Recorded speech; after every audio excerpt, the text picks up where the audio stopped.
पाकिस्तान जिंदाबाद, लेके रहेंगे पाकिस्तान, नहीं छोड़ेंगे पाकिस्तान। पाकिस्तान हमारा है और हम पाकिस्तानी हैं। कायदे-ए-आज़म जिंदाबाद, पाकिस्तान जिंदाबाद के फलक शिगाफ नारों ने पूरे शहर को बेदार कर दिया। हमें एक खसूसी ट्रेन के ज़रिए पाकिस्तान में रवाना किया गया। तो ये वाक़या मुझे अच्छी तरह से याद है।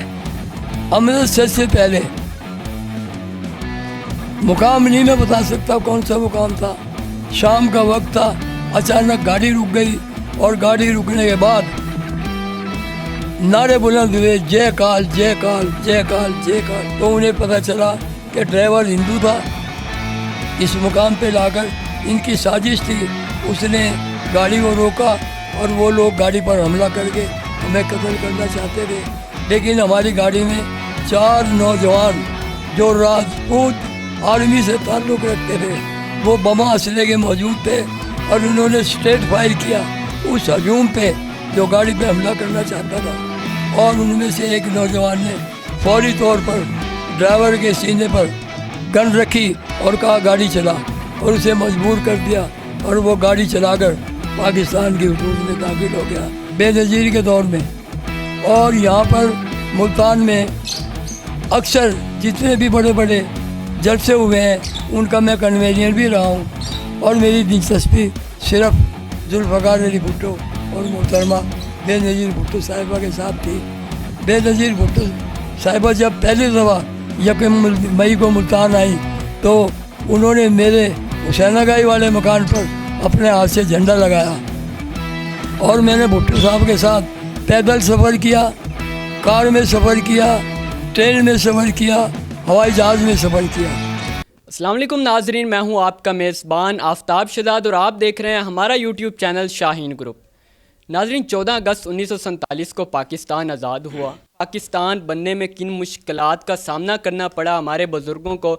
इस वक्त मेरे साथ एक बुज़ुर्ग मौजूद हैं, दिलावर हुसैन कुरैशी और बाऊ जी, जो कि जिन्होंने पाकिस्तान की 75 बहारें देखी हैं।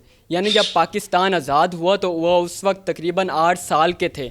हम आज इनसे तहरीक पाकिस्तान के बारे में जानेंगे कि पाकिस्तान बनने में इनको किन किन मुश्किलात का सामना हुआ और पाकिस्तान जब बना तो उस वक्त पाकिस्तान बनने के बाद पाकिस्तान को किन किन मुश्किलात का सामना हुआ। मैं आपको इनका तारुफ़ कराता चलूँ। इनका नाम दिलावर हुसैन कुरैशी और बाऊ जी है। इनका ताल्लुक़ मुल्तान से है और इनकी उम्र तकरीबन 82 साल है। ये मुख्तलिफ़ किताबों के मुसन्निफ़ भी हैं। ये तकरीबन 3 किताबें लिख चुके हैं। इसके अलावा ये शायर हैं। बहुत से रसाइल और अखबारों के साथ भी इनका ताल्लुक़ रहा है। बहुत से सियासी पार्टियों के साथ भी इनका ताल्लुक़ रहा है। फ़ारूक लगारी, साबिक़ वज़ीर आज़म मोहतरमा बेनज़ीर भुट्टो, जुल्फ़कार अली भुट्टो, मीर मुर्तज़ा भुट्टो और दीगर बहुत से सियासतदान इनके घर बज़ाते ख़ुद तशरीफ़ ला चुके हैं। इनसे तरीक़े पाकिस्तान के बारे में जानते हैं। सर, हम मुझे सबसे पहले तो ये बताइएगा, जब पाकिस्तान बना तो उस वक्त आपकी उम्र कितनी थी और आप किस इलाके में रहते थे? जनाब वाला, पाकिस्तान बनने से पहले हम ज़िला रोहतक में रहते थे और ये ज़िला रोहतक जो है ये हरियाणा, सूबा हरियाणा, पंजाब, हिंदुस्तान के सूबा पंजाब का एक मशहूर मारूफ शहर था। और इसमें मुसलमानों की आबादी बहुत ज़्यादा थी और हिंदुओं और सिखों की आबादी बहुत कम थी। तो इस शहर से हमारा ताल्लुक़ है। हमारे आबा उस्ताद पूरा ख़ानदान इसी शहर में रिहाइश पजीर था। सर, जब पाकिस्तान आज़ाद हुआ आपने बताया कि आपकी उम्र तकरीबन 7 साल थी। आपको किन मुश्किलात का सामना करना पड़ा और आपके जहन में क्या क्या यादें हैं जब आप हिंदुस्तान से पाकिस्तान की तरफ सफ़र कर रहे थे? आपको इस सफ़र के दौरान किन किन मुश्किलात का सामना करना पड़ा? काम है, पाकिस्तान से पहले हमारे शहर में हंगामे शुरू हो गए थे। शहर के जो मुजाफाती इलाके थे वहाँ पर मुसलमानों को ज़द-ओ-क़ूब करना शुरू कर दिया गया था। और वहाँ से अक्सर ख़बरें आती थी कि आज फला गांव में मुसलमानों को हिंदुओं ने मार दिया है, सिखों ने मार दिया है। आज फला गांव से हिंदुओं और सिखों ने मुसलमानों पे हमला कर दिया है। जब ये ख़बरें आनी शुरू हुई तो हमारे शहर में एक तंजीम कायम हुई और नौजवानों ने शहर को महफूज करने के लिए एक अपनी तंजीम बनाई और उस तंजीम के तहत हमारे नारे बुलंद होने लगे, पाकिस्तान जिंदाबाद, लेके रहेंगे पाकिस्तान, नहीं छोड़ेंगे पाकिस्तान। पाकिस्तान हमारा है और हम पाकिस्तानी हैं। कायदे आज़म जिंदाबाद, पाकिस्तान जिंदाबाद के फलक शिगाफ नारों ने पूरे शहर को बेदार कर दिया और बच्चे, बूढ़े और जवान जितने भी लोग शहर में आबाद थे उन्होंने कसीर तादाद में जलसों में शिरकत की और कायदे आज़म जिंदाबाद, पाकिस्तान जिंदाबाद के नारे लगाने शुरू कर दिए। चूँकि उस वक्त मेरी उम्र कम थी और मैं एक बच्चे की सूरत में था, लेकिन मैं अपने आबा व अजदाद के साथ उन जलसे जुलूसों में अक्सर जाया करता था, क्योंकि मैं तनोमद भी था और मैं ज़हीन भी था। तो मैंने ये देखा कि जहाँ भी जलसे होते थे वहाँ पर बुलंद आवाज़ में नारे लगते थे पाकिस्तान जिंदाबाद के, और पाकिस्तान इस्लामी मुल्क बना के छोड़ेंगे हम, और पाकिस्तान को हम दायम और कायम रखने की कोशिश करेंगे। हरियाणा से पाकिस्तान आप जिस ट्रेन में आए, आपको उस ट्रेन की कुछ यादें आपके ज़हन नशीन हों, या आपके वालिदैन ने आपको कुछ वाक़यात सुनाए हों कि उस ट्रेन में आपको किन मुश्किलात का सामना करना पड़ा? क्योंकि हम तारीख़ में अक्सर पढ़ते रहते हैं कि पाकिस्तान में उस ट्रेनों पर हिंदुओं ने और सिखों ने हमला कर दिया और बहुत से पाकिस्तानी लाखों की तादाद में शहीद हुए, और वो एक जंग का आलम था। तो हमें उस आज़ादी की जो आपको आपके वालिदैन बताते हों या आपके ज़हन में कुछ यादें हों, तो वो हमारे नाज़रीन के साथ शेयर कीजिए। ट्रेन में रवानगी से पहले मैं आपको एक वाक़या सुनाता हूँ, और ये हकीकत पर मबनी है। ये वाक़या गर्मियों के दिन थे, हम छतों पर सोए हुए थे कि अचानक एक नारा बुलंद हुआ, नारे तकबीर, और अहले रोहतक ने उसका इतनी बुलंद आवाज़ में जवाब दिया अल्लाह अकबर कहकर कि पूरा शहर गूंज उठा इस नारे से, और लोग बेदार हो गए और उन्होंने अपनी छतों पर से देखा कि शहर के बाहर जो जंगल का इलाका था, जो खेत और खलियान थे, वहाँ पर उन्हें रोशनियाँ ही रोशनियाँ नज़र आई। और जब उन रोशनियों की तरफ उन्होंने तवज्जो दी तो वो बजाय शहर में आने की तरफ, शहर से दूर की तरफ चली गई। सुबह जब उठे तो हमारे बुज़ुर्गों ने जाके देखा कि वो रोशनी कैसी थी। जब वहाँ जाकर देखा तो वहाँ उन्हें हिंदुओं की और सिखों की जूतियाँ नज़र आई, करपाने और ये भाले और तलवारें नज़र आई जो पड़ी हुई थी। तो पता ये चला कि आज शहर पर हमले की कोशिश की गई थी। सिखों और हिंदुओं ने मिलकर उन्होंने कोशिश की थी कि रोहतक के मुसलमानों को भी हम कत्ल कर दें, जिस तरह से हमने मुज़ाफ़ाती इलाके के मुसलमानों का कत्लेआम किया है। तो मुख्तलिफ़ मुज़ाफ़ात जो थे ज़िला रोहतक के, वहाँ से हमें मुसलसल ख़बरें मिल रही थी कि आज फलां कस्बे में मुसलमानों को ज़िबा कर दिया गया है, आज फलां कस्बे में मुसलमानों को मार दिया गया है, और ये ख़बरें मुसलसल मिल रही थी। और उन जगहों से काफ़िलों की सूरत में लोग रोहतक में आ रहे थे, जिनके जिस्म खून से तरबतर थे, जो भूखे थे और जो एक ना दहिंदा शक्ल में ज़िला रोहतक में दाखिल हुए। उनकी हालत ज़ार इंतहाई नागुफ्ता बे थी, वो परेशान हाल थे। उनकी ज़ुबानी हमारे बुज़ुर्गों को पता चला कि उनके इलाकों में मुसलमानों को बेदरगी के साथ कत्ल कर दिया गया है। तो उन काफ़िलों को फिर खाना वगैरह खिलाया गया और उन्हें पाकिस्तान की तरफ रवाना किया गया, और हम लोग भी तैयारी करने लगे कि हम भी किसी बड़े काफ़िले के साथ मिलकर पाकिस्तान पहुंचेंगे। लेकिन उस वक्त जो डीसी था रोहतक का, वो एक मुसलमान था, और उसने हमें हुक्म दिया कि हम आपको काफ़िले के साथ नहीं, ट्रेनों के ज़रिए पाकिस्तान भेजेंगे, आप तैयारी करें, आपकी ट्रेनें मोहल्ला दर मोहल्ला पाकिस्तान में जाएंगी। तो हमें एक ख़ुसूसी ट्रेन के ज़रिए पाकिस्तान में रवाना किया गया। तो ये वाक़या मुझे अच्छी तरह से याद है। अमृतसर से पहले मुकाम नहीं मैं बता सकता कौन सा मुकाम था, शाम का वक्त था, अचानक गाड़ी रुक गई, और गाड़ी रुकने के बाद नारे बुलंद हुए, जय काल जय काल जय काल जय काल। तो हमारी गाड़ी में जो मुसलमान नौजवान लोग जो गाड़ी के मुहाफिज थे, उन्होंने बुलंद आवाज़ में कहा कि खिड़कियां और दरवाजे बंद कर लो क्योंकि हम पर हमला हो गया है। तो लोगों ने खिड़कियां और दरवाजे बंद कर लिए, اور بے سر و سامانی کے عالم میں اللہ کو یاد کرتے رہے، اللہ سے فریاد کرتے رہے، اللہ تعالیٰ ہماری حفاظت فرما۔ اسی دوران اچانک فائرنگ کی آواز آئی اور اس آواز کے بعد گاڑی نے چلنا شروع کر دیا۔ ہمارے بزرگوں نے معلوم کیا کہ بھئی یہ کون لوگ تھے اور گاڑی کیوں رکی تھی، تو انہیں پتہ چلا کہ ڈرائیور ہندو تھا۔ اس مقام پہ لا کر ان کی سازش تھی، اس نے گاڑی کو روکا اور وہ لوگ گاڑی پر حملہ کر کے ہمیں قتل کرنا چاہتے تھے، لیکن ہماری گاڑی میں 4 نوجوان جو راجپوت آرمی سے تعلق رکھتے تھے وہ بما اسلحے کے موجود تھے، اور انہوں نے اسٹریٹ فائر کیا اس ہجوم پہ جو گاڑی پہ حملہ کرنا چاہتا تھا، اور ان میں سے ایک نوجوان نے فوری طور پر ڈرائیور کے سینے پر گن رکھی اور کہا گاڑی چلا، اور اسے مجبور کر دیا، اور وہ گاڑی چلا کر پاکستان کی حدود میں داخل ہو گیا۔ اور ہم سرحد لاہور جو سرحد ہے اس کا ایک علاقہ ہے والٹن، وہاں پر کیمپ لگے ہوئے تھے مہاجرین کے، تو ہمیں وہاں اتارا گیا، اور جس وقت ہم لوگوں کو پاکستان کی سرزمین ملی تو ہمارے بزرگوں نے زمین ریز ہو کر سجدے کیے اور پاکستان زندہ باد، قائد اعظم زندہ باد کے فلک شگاف نعرے لگائے۔ سر مجھے یہ بتائیے گا کہ ضلع روہتک سے آپ کا تعلق تھا، وہاں اب بھی آپ کے کوئی رشتہ دار، دوست یا عزیز و اقارب رہتے ہیں کہ سب نے ہجرت کر لی تھی؟ جس شہر سے ہمارا تعلق تھا اس شہر میں تو کوئی ہمارا عزیز و اقارب موجود نہیں ہے۔ ہمارے پورے خاندان نے، بلکہ جتنے مسلمان رہتے تھے، چونکہ ٹریننگ کے ذریعے حکم دیا گیا تھا تو سب نے بخوشی ہجرت قبول کی۔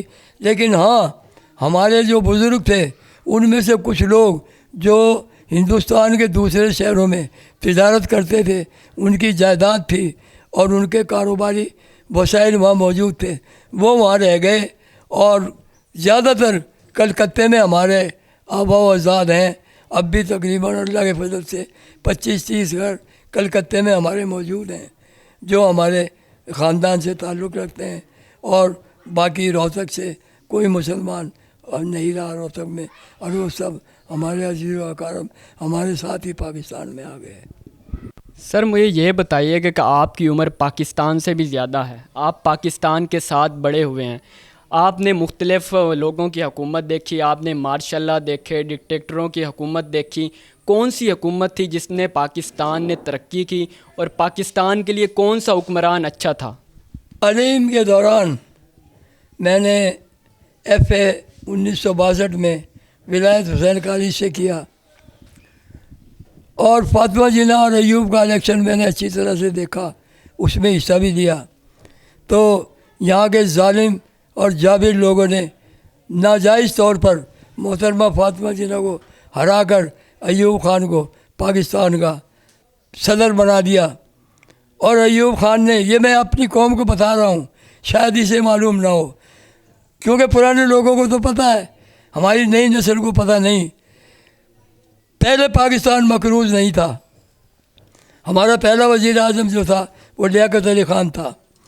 جس وقت اسے راولپنڈی کے جل صاحب میں قتل کیا گیا تو تاریخ گواہ ہے، رپورٹ موجود ہے کہ اس کے جسم پر جو بنیان تھا وہ پھٹا ہوا تھا، اور اس کے پاؤں میں جو جرابیں تھیں، ایک جراب اور رنگ کی تھی اور دوسری جراب دوسرے رنگ کی تھی، اور تاریخ گواہ اس بات کی کہ جس وقت اسے شہید کیا گیا تو اس کی زبان سے آخری الفاظ جو نکلے وہ یہ تھے کہ اللہ پاکستان کی حفاظت فرما۔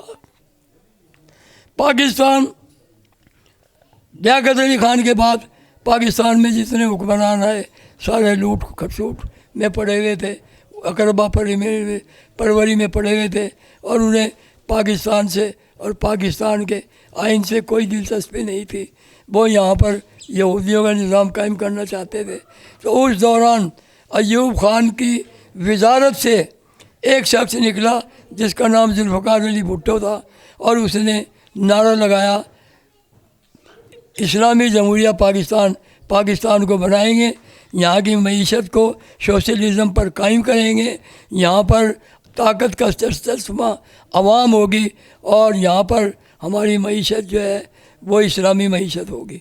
تو لوگوں نے اس کا ساتھ دیا، اور بڑھ چڑھ کر حصہ لیا اور وہ کامیاب ہو گیا، اور ذوالفقار علی بھٹو نے پاکستان کو ایک صحیح رخ دیا اور اسلامی کانفرنس بلائی، علامہ اقبال کے اس خواب کو پورا کیا، ایک ہوں مسلم حرم کی پاسبانی کے لیے، نیل کے ساحل سے لے کر تابہ خاک کے کاشگر۔ تو اس خواب کو شرمندہ تعبیر کیا ذوالفقار علی بھٹو نے، اور اس نے پاکستان کو ایک صحیح معیاری پاکستان بنانے کی کوشش کی، مگر ظالموں نے اس کو زندہ نہیں رہنے دیا اور اس کو سزائے موت کا ناجائز حکم سنا کر اسے سزائے موت دی گئی، اور ذوالفقار علی بھٹو کے ساتھ ہی پاکستان میں بد نظمی کا نظام شروع ہو گیا، اور ایکٹ آف انڈیا 1935 کے تحت پاکستان کا نظام دوبارہ پاکستان میں موجود ہوا، اور اس نظام کے تحت امیر زیادہ امیر ہوتے چلے گئے اور غریب زیادہ غریب ہوتے چلے گئے۔ جی بالکل، دلاور حسین قریشی کے مطابق ذوالفقار علی بھٹو پاکستان کے سب سے بہادر ترین حکمران تھے، لیکن سر مجھے یہ بتائیے گا کہ موجودہ پارٹیوں میں کون سی پارٹی اچھی ہے؟ آپ کے خیال میں، آپ کی سیاست پر چونکہ گہری نظر ہوتی ہے، تو موجودہ پارٹیوں میں کون سی ایسی پارٹی ہے جو حقیقی پارٹی ہے، پاکستان کی عوام کی امنگوں پر پورا اترتی ہے؟ میرا تعلق تو پیپل پارٹی سے ہے، نظریاتی طور پر میں پیپل پارٹی کے ساتھ ہوں، مگر موجودہ حالات اور واقعات کو دیکھتے ہوئے، کیونکہ میں پنجاب ایگزیکٹو باڈی کا ممبر بھی رہا ہوں، میں ملتان کا پریزیڈنٹ بھی رہا ہوں بے نظیر کے دور میں، اور یہاں پر ملتان میں اکثر جتنے بھی بڑے بڑے جلسے ہوئے ہیں ان کا میں کنوینر بھی رہا ہوں، اور میری دلچسپی صرف ذوالفقار علی بھٹو اور محترمہ بے نظیر بھٹو صاحبہ کے ساتھ تھی۔ بے نظیر بھٹو صاحبہ جب پہلی دفعہ یکم مئی کو ملتان آئیں تو انہوں نے میرے حسین آگائی والے مکان پر اپنے ہاتھ سے جھنڈا لگایا، اور میں نے بھٹو صاحب کے ساتھ پیدل سفر کیا، کار میں سفر کیا، ٹرین میں سفر کیا، ہوائی جہاز میں سفر کیا، اور جس کا صلہ مجھے یہ ملا کہ میں پاکستان میں Pakistan people party Punjab executive body کا ممبر بھی رہا ہوں اور اسٹیجوں پر کنوینر بھی رہا ہوں۔ آج میں نگاہ دوڑاتا ہوں تو پاکستان پیپل پارٹی کا وجود ختم ہو گیا ہے، کیونکہ زرداری نے پاکستان پیپل پارٹی کو پیپل پارٹی نہیں لینے دیا گیا، اور یہ زرداری پارٹی بن گئی ہے، اور لوٹ کھسوٹ میں پاکستان پیپل پارٹی اور مسلم لیگ نواز گروپ یہ دونوں شریک حال رہی ہیں، انہوں نے پاکستان کو لوٹا ہے، پاکستان کو تباہ برباد کیا ہے، اور پاکستان میں غربت کو سر عام کیا ہے۔ یہاں پر غریب کا نظام نہیں ہے، یہاں پر امیروں کا نظام چل رہا ہے، اور امیر تر ہوتے جا رہے ہیں اور غریب تر ہوتے جا رہے ہیں۔ تو میں یہ محسوس کرتا ہوں، دل سے میں یہ بات بتا رہا ہوں کہ یہ پاکستان کو اس مقام پر لانے کی کوشش کر رہا تھا جس مقام پر پاکستان قائم ہوا تھا، اور پاکستان کے نظریے کے تحت یہ پاکستان کو بلند سطح پر لے جانے کی کوشش کر رہا تھا۔ اس نے بین الاقوامی سطح پر پاکستان کا نام روشن کیا، اس نے اسلامی نظام کو اقوام متحدہ میں نبی کریم صلی اللہ علیہ وسلم کی حریمت کو بلند آواز میں بلند کیا، اور یہ بات تسلیم کرائی بین الاقوامی ملکوں سے کہ پاکستان میں ہم اسلامی سلطنت قائم کرنے کی کوشش کر رہے ہیں، ہمارے نبی کے خلاف جو کوئی عرضہ سرائی کرے گا وہ واجب قتل ہوگا، اور اسے ہم قبول نہیں کریں گے، اور اس مقصد کے لیے یہ کامیاب ہو گیا۔ اور میری نظر میں اس وقت اگر کوئی پارٹی یہاں پر اچھا کام کر رہی ہے تو وہ پی ٹی آئی ہے، اور پی ٹی آئی کو اگر مزید وقت دیا گیا تو یہ میرا اپنا خیال ہے کہ وہ پاکستان کو ایک اعلیٰ مقام کی طرف لے جائے گی، اور پاکستان کا نام دوبارہ بلند کرنے میں معاون ثابت ہوگی۔ بالکل، میرا آخری سوال کہ اس 14 اگست کو پاکستانی نوجوان بڑی جوش و خروش سے جشن آزادی منائیں گے، کیا پاکستان واقعی ایک آزاد ملک ہے یا صرف ہمیں یہ لولی پاپ دیا جاتا ہے؟ اس وقت تو ہم پاکستان کو آزاد ملک نہیں کہہ سکتے، کیونکہ یہاں پر یہودی لابی قائم ہے، یہودی لابی مسلط ہے، یہودی لابی نظام کو چلا رہی ہے، اور इन लोगों का नज़रिया कि अगर अमेरिका ने हमारा साथ दिया तो हम ज़िंदा रहेंगे, अमेरिका ने हमारा साथ न दिया तो हम तबाह बर्बाद हो जाएंगे। तो नऊज़ बिल्लाहि मिन ज़ालिक, अमेरिका ही खुदा तो नहीं है। अल्लाह ताला ने फरमाया राज़िक मैं हूँ, रिज़्क मैं दूँगा। लेकिन यहूदी निज़ाम इस बात को कायम करने में ममदमान साबित नहीं हुआ और ये लोग सोच रहे हैं कि हम पाकिस्तान अमेरिका के साथ अपने राब्ते कायम करें और पाकिस्तान अमेरिका का ग़ुलाम बन के रहे। तो ये बात ऐसे नहीं होगी। इंशाअल्लाह अल्लामा इकबाल के ख्वाब के मुताबिक अल्लामा इकबाल ने फरमाया था, उठो मेरी दुनिया के गरीबों को जगा दो, काखे उमरा के दरो दीवार हिला दो, सुल्तानिए जमहूर का आता है ज़माना, जो नक्शे खून तुमको नज़र आए मिटा दो। जिस खेत से दहकां को मुयसर न हो रोज़ी, उस खेत के हर खोश है गंदम को जला दो।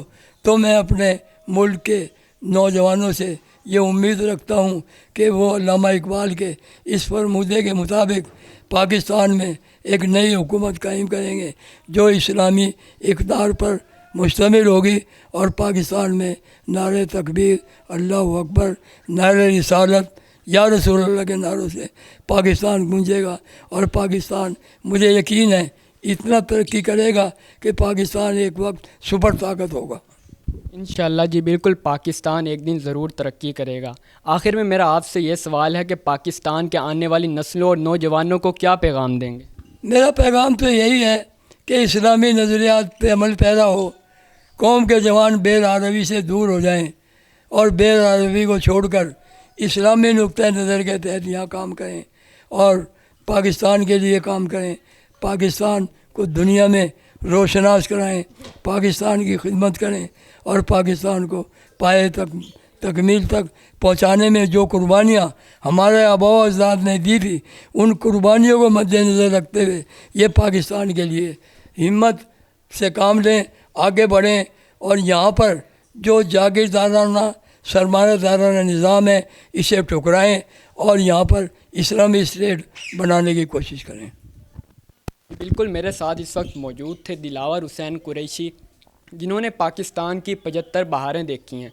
इनका कहना है कि पाकिस्तान की तारीख़ में जो सबसे दिलेर हुक्मरान था वो जुल्फ़कार अली भुट्टो था। अगर मौजूदा सूरत हाल में देखें तो पाकिस्तान का जो सबसे बड़ा हुक्मरान है, जो पाकिस्तान के लिए कुछ करना चाहता है, वो इमरान खान है। इसके साथ साथ उन्होंने नौजवानों को भी पैगाम दिया कि पाकिस्तान का नाम दुनिया में रोशनास करवाएँ और पाकिस्तान की तरक्की के लिए काम करें। उम्मीद है आपको हमारी आज की वीडियो अच्छी लगी होगी। ऐसी मज़ीद वीडियोस देखने के लिए हमारे चैनल को सब्सक्राइब करें। इंशाअल्लाह जल्द किसी नई वीडियो में दोबारा मिलते हैं। अल्लाह हाफ़िज़।